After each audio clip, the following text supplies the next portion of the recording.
Bien, esta es la novena lección en este libro del Apocalipsis, hablando de Sardis, que representa en la historia la iglesia reformada. Su carta se encuentra aquí en Apocalipsis capítulo 3, el versículo primero hasta el versículo número 6. Dice: escribe al ángel de la iglesia en Sardis. Aquí tenemos la comisión de esta carta. Así que vamos a hablar un ratito de la ciudad de Sardis para que nos podamos ubicar históricamente. La ciudad de Sardis era una ciudad fabulosamente rica en los tiempos antiguos, unos 700 años antes de Juan. Esta ciudad tenía una riqueza legendaria. Era un centro de tráfico en objetos de lana, más que todo. Era también el centro de la producción de la industria de las alfombras. Sin embargo, fue destruida por un terremoto en el año 17 de esta era, y luego reconstruida con la ayuda del emperador Tiberio.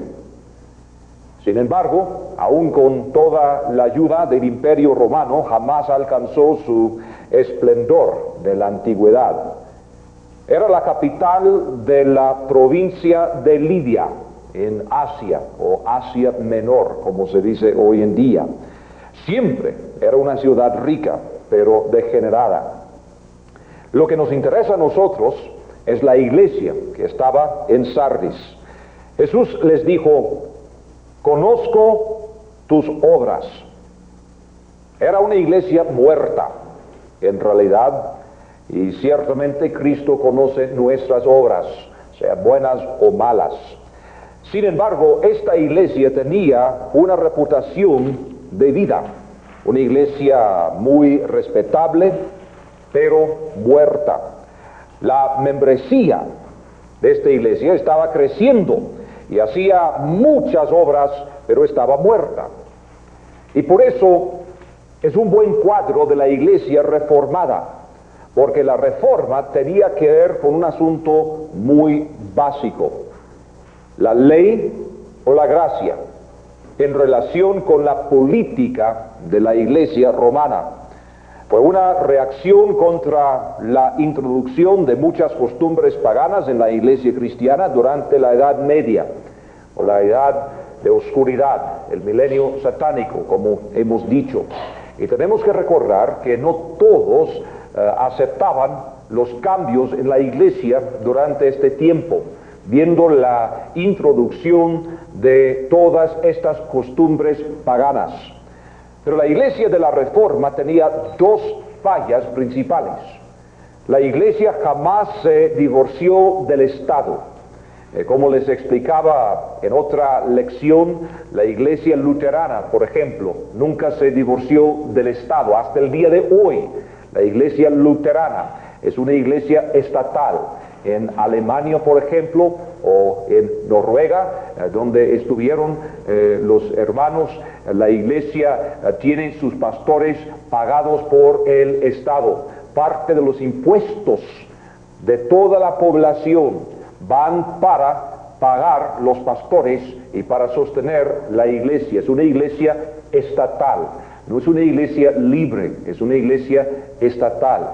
De hecho, el país de Noruega tiene el porcentaje más alto en todo el mundo en cuanto a ofrendas misioneras. Aunque muy pocos misioneros, o digo muy pocos cristianos hay en este país. Pero uno tiene que entender que esto se trata de impuestos y se trata de obras de caridad que hace la iglesia con los fondos del Estado. Pero es una iglesia estatal. Así que esta es la primera falla de la iglesia reformada. Otra falla es que no había avivamiento espiritual, a pesar de haber vuelto a considerar algunas doctrinas primordiales y fundamentales. Se hablaban de la necesidad de la salvación por la gracia. A pesar de eso, nunca entraron en un tiempo de avivamiento espiritual. Ahora, vamos a ver las características de Cristo que se ven aquí en esta carta. Dice en versículo 1, escribe al ángel de la iglesia en Sardis, el que tiene los 7 espíritus de Dios y las 7 estrellas, dice esto. Esta iglesia tenía necesidad de entender 2 cosas en cuanto a Cristo. Primero, Cristo es el que tiene los 7 espíritus de Dios. Ahora hablamos del significado de estos 7 espíritus antes, en la primera lección. Hablamos de que estos 7 espíritus hablan de los 7 oficios, las 7 funciones del Espíritu Santo. Y la verdad es, no importa la doctrina, si el Espíritu Santo de Dios no tiene control de nuestras vidas. Uno puede tener una doctrina muy bíblica, pero si no es animado, si no es iluminado, si no es llenado por el Espíritu Santo de Dios, entonces no vale nada. Y aquí tenemos el problema de la iglesia reformada. Esta iglesia tenía necesidad de la llenura del Espíritu Santo. Y otra cosa se dice en cuanto a Cristo, que tiene las 7 estrellas. Y como aprendimos en el primer capítulo, versículo 20, estas estrellas son los ángeles de las iglesias, son sus contrapartes, sus representantes celestiales. Ahora, ¿qué importa? Los reformadores nunca reconocían la naturaleza de la batalla en la que estaban involucrados. Es decir, pensaban que el enemigo era Roma. Y nunca llegaron a entender que no luchamos contra sangre ni carne. Y tenían necesidad de entender que lo que vemos aquí en la tierra es tan solo una parte de la realidad. Si contamos únicamente lo que se ve, estamos contando con la mitad de la realidad, no pensando en el mundo sobrenatural, que es tan real como el mundo natural. Y por eso, como les dije, estas cartas muy oficiales fueron dirigidas a los ángeles de las iglesias, haciéndoles recordar el hecho de que lo que nosotros vemos aquí en la tierra en nuestras iglesias es tan solo una parte de la realidad. Hay una lucha celestial en cuanto a todo lo que estamos viendo acá en la tierra. Y estos reformadores nunca llegaron a entender la realidad, por ejemplo, de Efesios 6:12, 2 de Corintios 10, versículos 4 al 6 y otros pasajes más. Ahora el Señor les tiene cierta congratulación, unas felicitaciones en versículo 4. Pero tienes unas pocas personas en Sardis que no han manchado sus vestiduras y andarán conmigo en vestiduras blancas porque son dignas.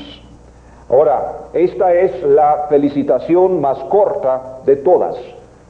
Casi no existe, casi no hay. Pero tienes unas pocas personas en Sardis que no han manchado sus vestiduras y andarán conmigo en vestiduras blancas porque son dignas. Es decir, que en este tiempo siempre había unas cuantas personas fieles a la palabra del Señor. Pero la condenación es algo muy claro. Versículo 1. Escribe al ángel de la iglesia en Sardis, el que tiene los 7 espíritus de Dios y las 7 estrellas, dice esto: yo conozco tus obras, que tienes nombre de que vives y estás muerto. Sé vigilante y afirma las otras cosas que están para morir, porque no he hallado tus obras perfectas delante de Dios. La iglesia reformada tiene mucha fama hasta el día de hoy. Hay tantos teólogos que tienen gran orgullo en sus raíces reformadas. y dicen, necesitamos volver a los principios de la Reforma. Hasta el día de hoy, la Iglesia Reformada tiene esta fama, tiene un nombre, pero el veredicto de Cristo es que esta Iglesia está muerta y sus obras no perfectas. En el Nuevo Testamento la palabra perfecta es usada en el sentido de estar completo. Habían comenzado bien, pero no cumplieron la tarea. Saliendo de Roma, todo esto lo hacían bien, pero nunca llegaron a cumplir la necesidad. La necesidad fue la necesidad de volver a la Biblia, obedeciendo la Biblia, no tan solo hablando de ella. Pero por esa razón, hasta el día de hoy, la Iglesia de la Reforma tiene un buen nombre, pero está muerta. ¿Cuál es el consejo que les da? Versículo 2. Sé vigilante y afirma las otras cosas que están para morir, porque no he hallado tus obras perfectas delante de Dios. Acuérdate pues de lo que has recibido y oído, y guárdalo, y arrepiéntete, pues si no velas, vendré sobre ti como ladrón, y no sabrás a qué hora vendré sobre ti. Primero, sé vigilante. Hablaba de esto el lunes en el mensaje que prediqué, la necesidad de velar, la necesidad de ser vigilante, y debe de ser una actitud constante de parte del creyente. Vamos a ver algunas referencias en Romanos capítulo 13, el versículo 11, Romanos capítulo 13, el versículo 11. Y esto conociendo el tiempo, que es ya hora de levantarnos del sueño, porque ahora está más cerca de nosotros nuestra salvación que cuando creímos. Es necesario tenemos la necesidad de levantarnos. En 1 de Corintios 16, 13, 1 de Corintios 16, 13, velad, estad firmes en la fe, portaos varonilmente y esforzaos. Debemos estar vigilantes en cuanto al diablo, según lo que encontramos en 1 de Pedro capítulo 5 y el versículo 8. Sed sobrios y velad, porque vuestro adversario, el diablo, como león rugiente, anda alrededor buscando a quien devorar. Debemos estar vigilantes en cuanto a la tentación. Mateo 26, 41. Mateo 26, versículo 41. También habla de la misma necesidad. Velad y orad para que no entréis en tentación. El espíritu a la verdad está dispuesto, pero la carne es débil. En Hechos capítulo 20, versículo 29, Pablo se despide de los ancianos de Éfeso. Hechos capítulo 20, versículo 29. Porque yo sé que después de mi partida entrarán en medio de vosotros lobos rapaces que no perdonarán al rebaño. Y de vosotros mismos se levantarán hombres que hablen cosas perversas para arrastrar tras sí a los discípulos. Por tanto, velad, acordándoos que por 3 años de noche y de día no he cesado de amonestar con lágrimas a cada uno. Debemos estar vigilantes también en cuanto a la segunda venida. Este concepto de estar vigilante o alerta es usado más en este sentido que en cualquier otro sentido en el Nuevo Testamento. Tantas referencias hay. Mateo 24, 42 y 43. Mateo 24, versículo 42. Velad pues, porque no sabéis a qué hora ha de venir vuestro Señor. Pero saber esto, que si el padre de familia supiese a qué hora el ladrón habría de venir, velaría y no dejaría minar su casa. Marcos capítulo 13, versículo 37. Marcos 13, versículo 37. A lo que a vosotros digo, a todos lo digo, velad. Primera Tesalonicenses capítulo 5 versículo 6. Primera Tesalonicenses 5 versículo 6. Por tanto, no durmamos como los demás, sino velemos y seamos sobrios.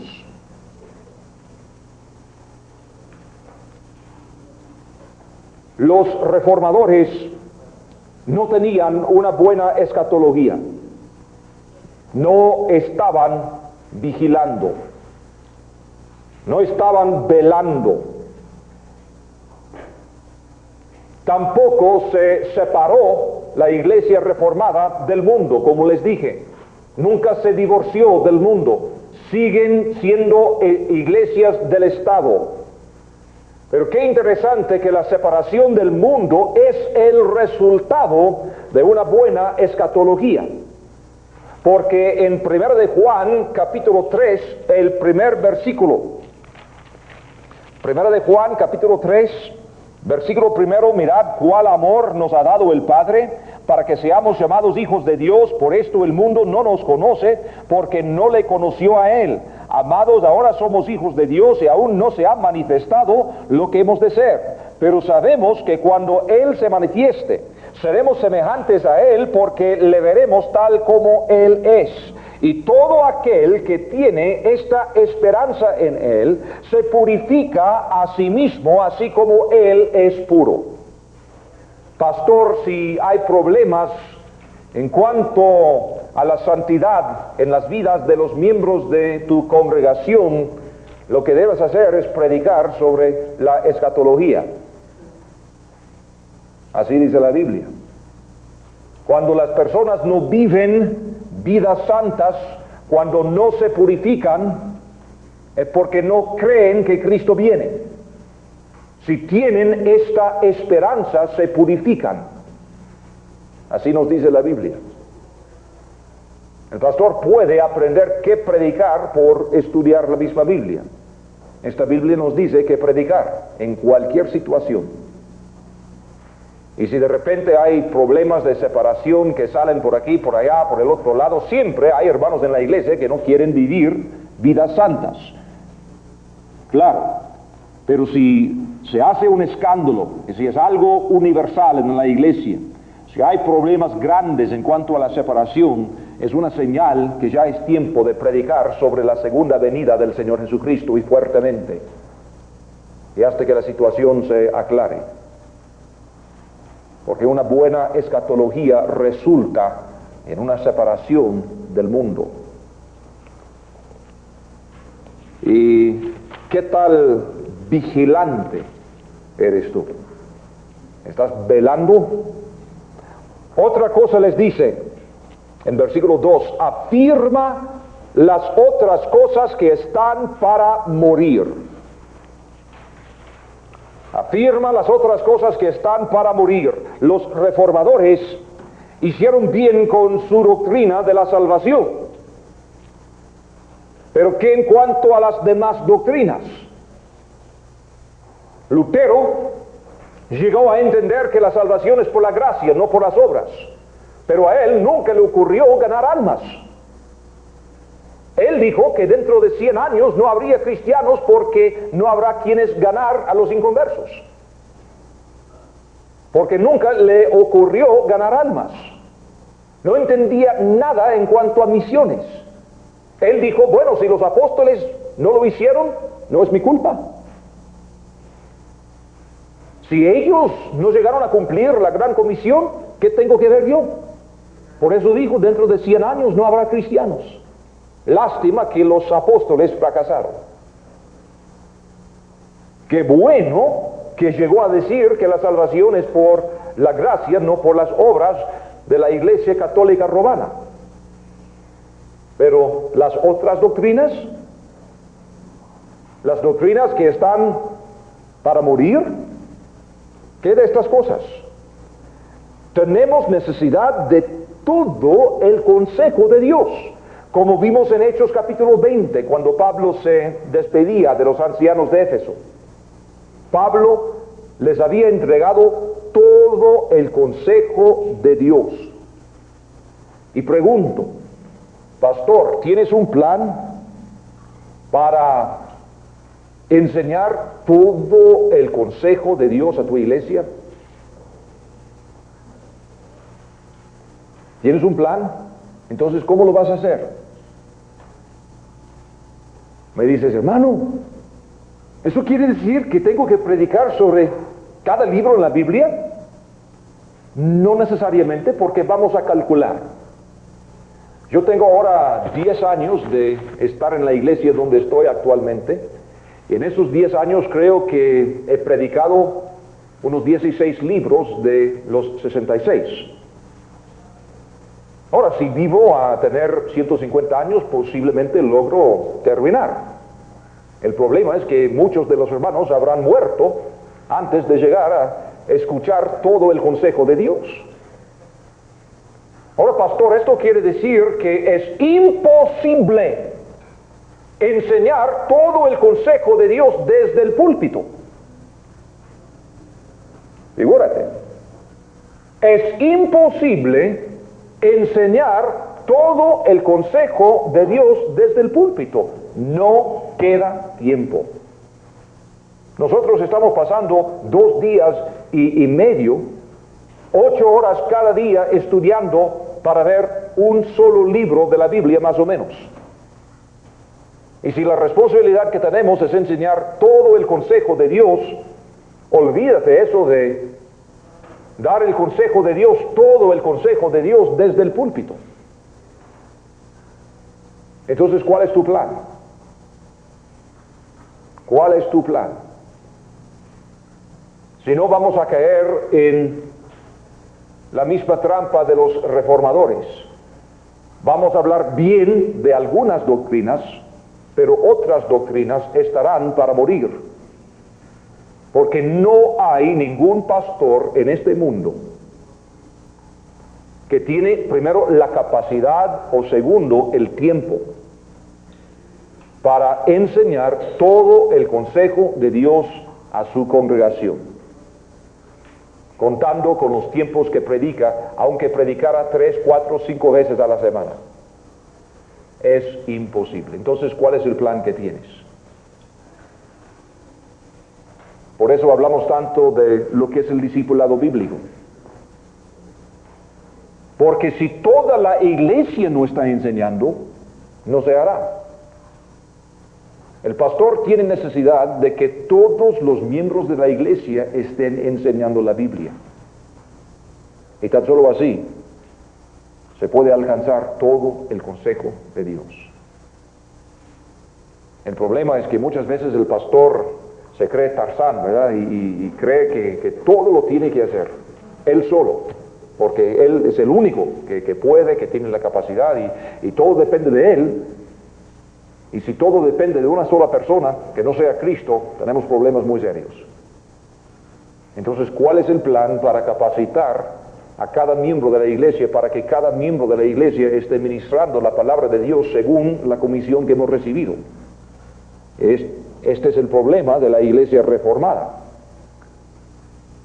En la iglesia reformada, igual a la iglesia católica romana, los miembros de la iglesia llegaban a la iglesia tan solo para sentarse y escuchar. O dar su diezmo, por supuesto.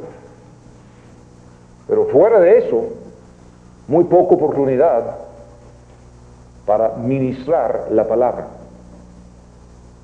En muchas iglesias, si alguien quiere ministrar la palabra del Señor, no tiene oportunidad, no tiene posibilidad. Entonces, ¿qué vamos a hacer? Bueno, otra cosa dice, acuérdate pues de lo que has recibido y oído. Los reformadores tenían necesidad de recordar cómo fue que llegaron a entender que la salvación es por fe. Lo encontraron estudiando las Escrituras. Hablamos ayer de la importancia de recordar, que es un aspecto muy importante de la vida cristiana. Buscamos en 2 de Pedro, el primer capítulo, versículos 5 al 9, y pudimos ver que uno de los problemas es que no recordamos de dónde hemos venido. Así que tenemos que recordar. Ahora, vamos a pensar nuevamente en lo que decía. Si a una persona le cuesta tantos años para enseñar todo el consejo de Dios, ¿cuándo vamos a tener tiempo para recordar?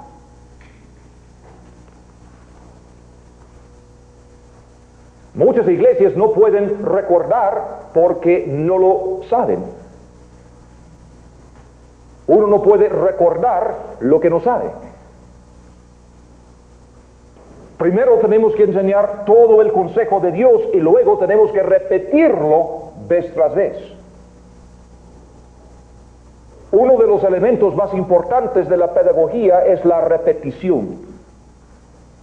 Y repetir una cosa vez tras vez, tras vez, tras vez. Hay unas cuantas personas en este estudio que recibieron la misma enseñanza en Monterrey hace unos años. Aparte de estar locas estas personas por someterse a tanto estudio, apuesto que están aprendiendo más la segunda vez que la primera vez.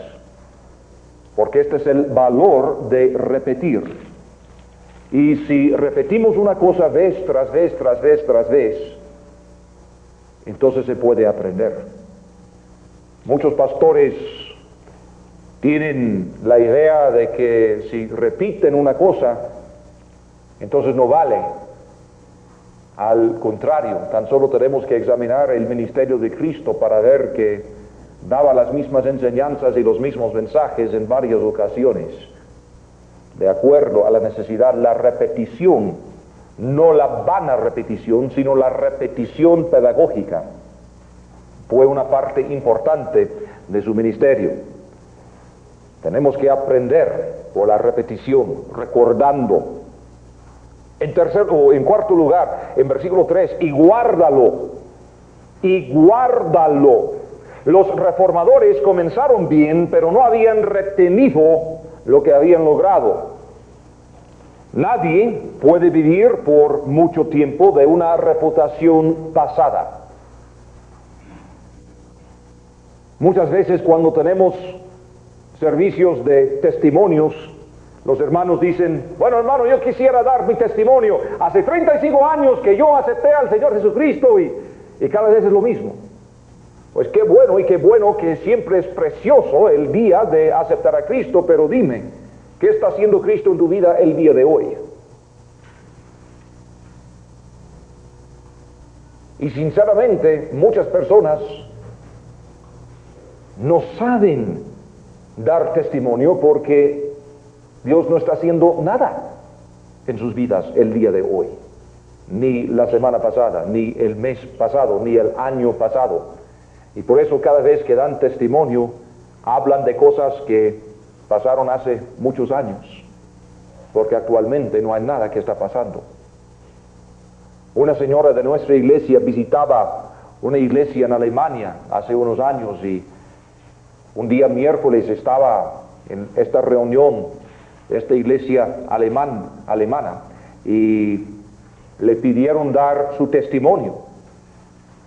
Entonces ella comenzó a decir: bueno, cómo no, con mucho gusto, yo acepté al Señor Jesucristo cuando tenía tantos años y momentito, señora, por favor, creo que no nos entiende bien, le pedimos dar su testimonio.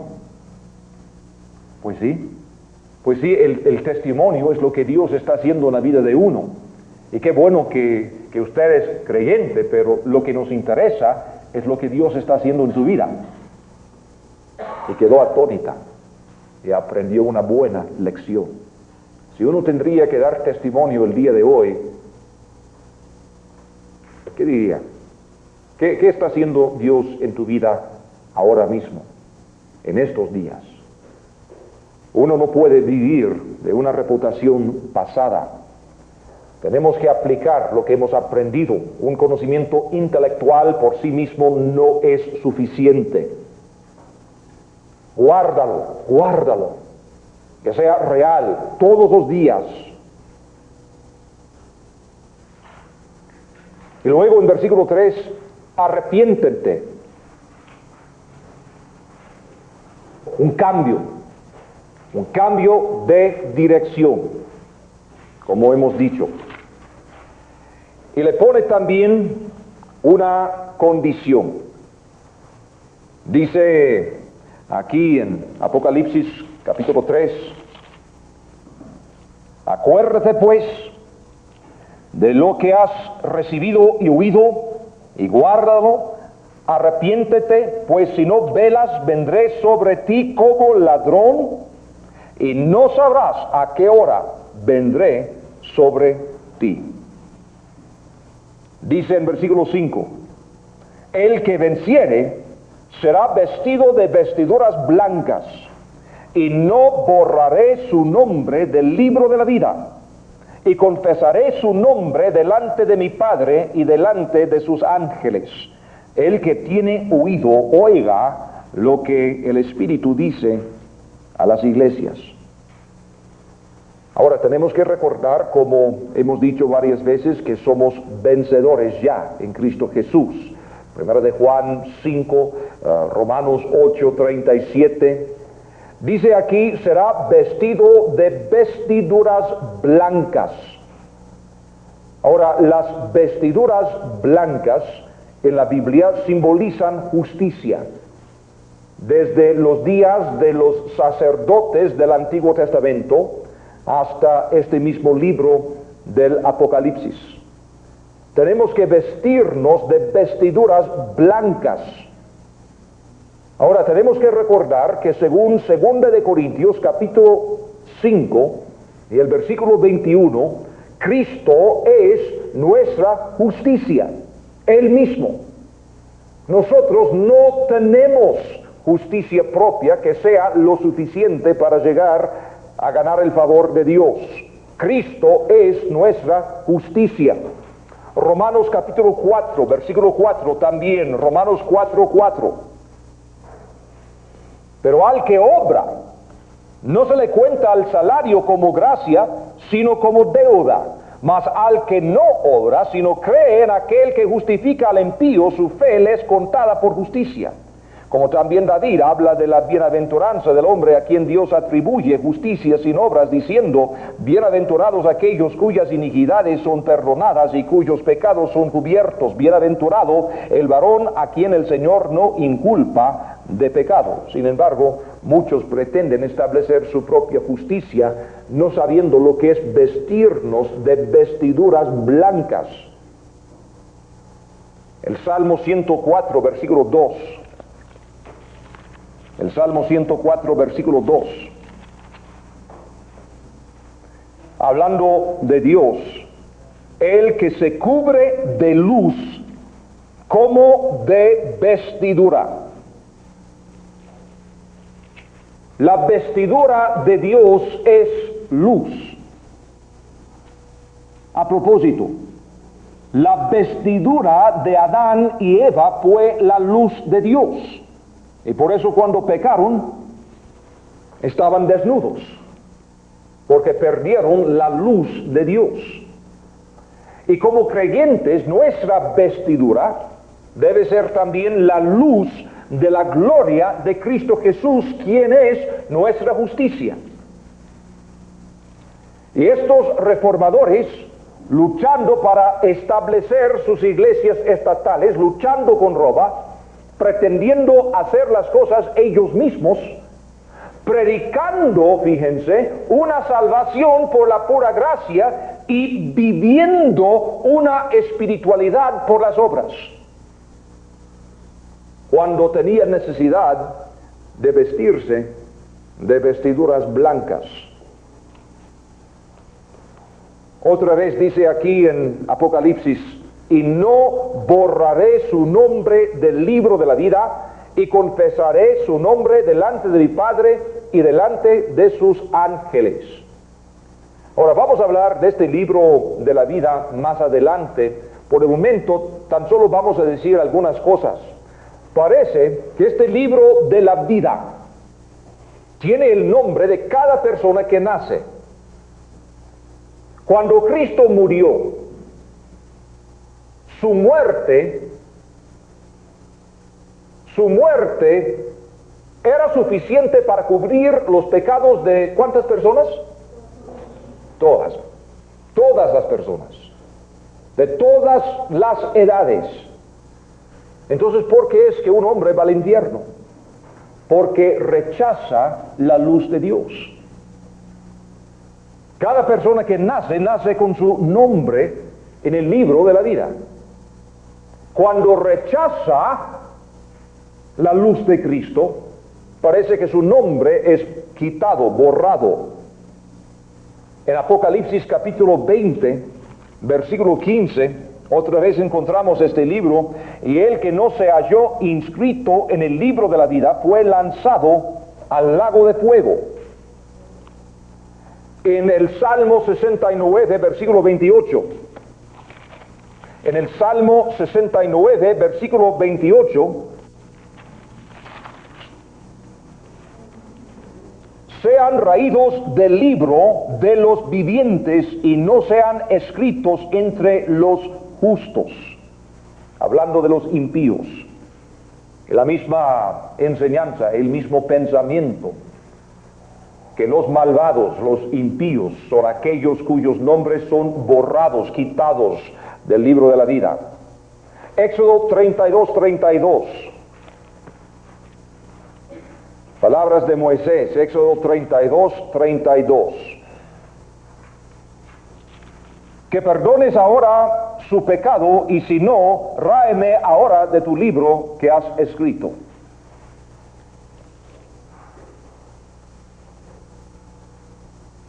¿Está tu nombre en este libro? Espero que sí, si has recibido al Señor Jesucristo. Pero cuando rechazamos al Señor, el nombre es quitado. Los niños inocentes nacen pecadores, ¿cómo no? Si mueren antes de tener oportunidad de entender el Evangelio, ¿qué pasa? ¿Van al infierno? No, tienen la seguridad de la vida eterna. No es decir que serán miembros de la iglesia en sí, pero tendrán la vida eterna. Son salvos por la sangre de Cristo Jesús, según las enseñanzas del mismo Señor, porque sus nombres están en el libro de la vida. Pero cuando el hombre recibe luz de Dios y rechaza esa luz, entonces su nombre es quitado de este libro, hasta aceptar al Señor. En Lucas, capítulo 12, versículo 8, Lucas 12:8.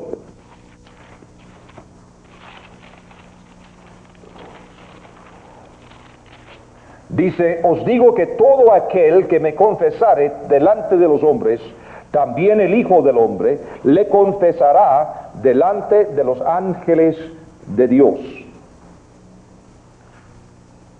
No borraré su nombre del libro de la vida y confesaré su nombre delante de mi Padre y delante de sus ángeles. Qué bendición esa. En aquel tiempo, en aquel día de juicio, alguien dirá mi nombre y el Señor Jesucristo va a responder, Padre, Él está en el libro. Gracias al Señor. Yo he confesado a Cristo como mi Salvador y Él me va a confesar delante del Padre. Romanos capítulo 10, versículo 9. No hay ningún pastor bautista que no entiende estos versículos. Que si confesares con tu boca que Jesús es el Señor y creyeres en tu corazón que Dios le levantó de los muertos, serás salvo. Porque con el corazón se cree para justicia, pero con la boca se confiesa para salvación. Confesamos al Señor Jesucristo y Él también confesará nuestro nombre delante de su Padre y delante de sus ángeles. Así que es una bendición enorme, la bendición que tenemos. Vamos a recordar siempre, hermanos, que la iglesia reformada no era una iglesia en avivamiento. Había buenas personas. Había personas en la iglesia reformada genuinamente nacidas de nuevo, sin duda. Sin embargo, había muchos problemas. Y esta iglesia recibe una condenación muy fuerte de parte del Señor Jesucristo. Y la felicitación casi no hay. Así que vamos a tener mucho cuidado antes de querer volver a los principios de la reforma. Lamentablemente, la gran mayoría de libros cristianos que se publican hoy en día son libros que vienen de una teología reformada, se llama. Y por eso tenemos que tener mucho cuidado y discernimiento al estudiar estos libros. ¿Podemos aprender algunas cosas? ¿Cómo no? Claro que sí. ¿Sabes qué? El cristiano bíblico que entiende la Biblia es la única persona en el mundo que puede tener una mente abierta. Porque tenemos algo con que medir. Y no se trata de nuestras tradiciones. No se trata de lo que nos enseñaron en el Instituto Bíblico. Tenemos una Biblia que es la única norma absoluta que tenemos. Entonces, con mucho gusto puedo leer cualquier libro que quiera. Y puedo sacar lo bueno y rechazar lo malo. Probarlo todo, retener lo bueno, dijo Pablo. Entonces, sí, claro, podemos leer y aprovechar de algunas cosas que se escriben en algunos de los libros contemporáneos, aunque sinceramente muchos de los libros contemporáneos no valen la pena leerlos. Pero si alguien tiene que buscar alguna ayuda y está buscando en los libros, tenemos que recordar que la gran mayoría son escritos con teología reformada. Y por eso, con mucho cuidado, por ejemplo, hablando de misiones, por eso quiero enseñar un curso sobre lo que son misiones desde la perspectiva de la Biblia. Casi todos los libros sobre misiones pretenden establecer el reino de Dios por sus propios esfuerzos. Y no entienden la gran comisión. ¿Por qué? Porque vienen de un fondo de teología reformada, enseñando que las promesas hechas a Israel ya no tienen validez y que todas estas promesas se han espiritualizadas y ahora se aplican a la iglesia. Y en hacer así, nos quitan nuestro Antiguo Testamento, nos quitan nuestra escatología, nos quitan las normas que tenemos, las normas que encontramos en la Biblia. ¿Son buenas personas? Muchas, claro que sí. ¿Aman al Señor?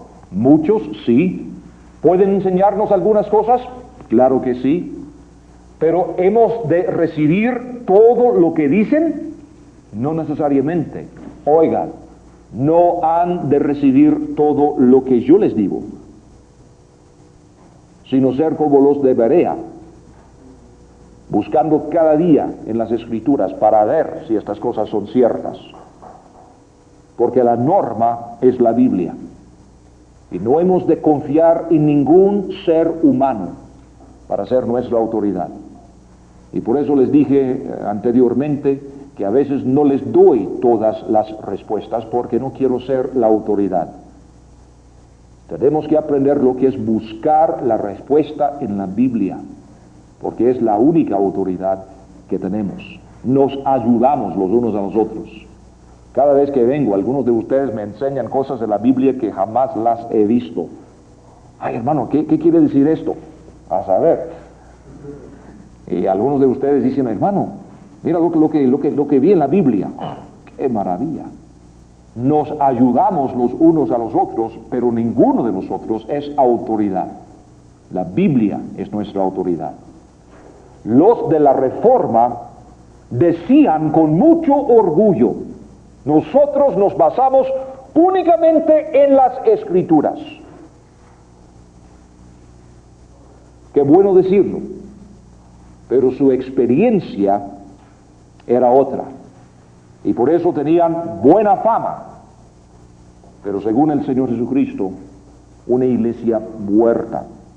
Ahora pasamos a ver la iglesia que para mí es la iglesia que debe ser modelo para nosotros. La iglesia misionera, la iglesia de Filadelfia.